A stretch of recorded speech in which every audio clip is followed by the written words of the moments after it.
Nang makalapit siya ay tumambad ang mukha niya. Ito ay kakilakilabot at nakakatakot, sinusubukan niyang atikihin si Hidiya habang binubuksan niya ang pinto. Matapos magpumiglas, kahit papaano ay itinulak siya ni Hidiya pabalik sa loob ng apartment.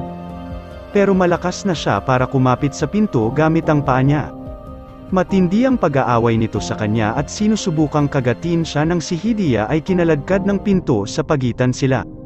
Sinubukan niyang atikihin muli si Hidiya ngunit sa halip na siya ay kinagat niya ang pinto. Napakalakas niyang kagat-kagatin sa kahoy na pinto na isa-isang nabali ang lahat ng ngipin niya. Nagulat si Hidiya matapos masaksihan ang lahat ng ito. Hindi niya maintindihan kung ano ang nangyari sa kanya. Patuloy siyang sinisisi ng kaibigan ni Hidiya sa pagkasira ng kanyang buhay. Kinaladkad niya si Hidiya sa loob at marahas itong inatake muli. Sinusubukan niyang kagatin muli nang itulak siya nito pabalik.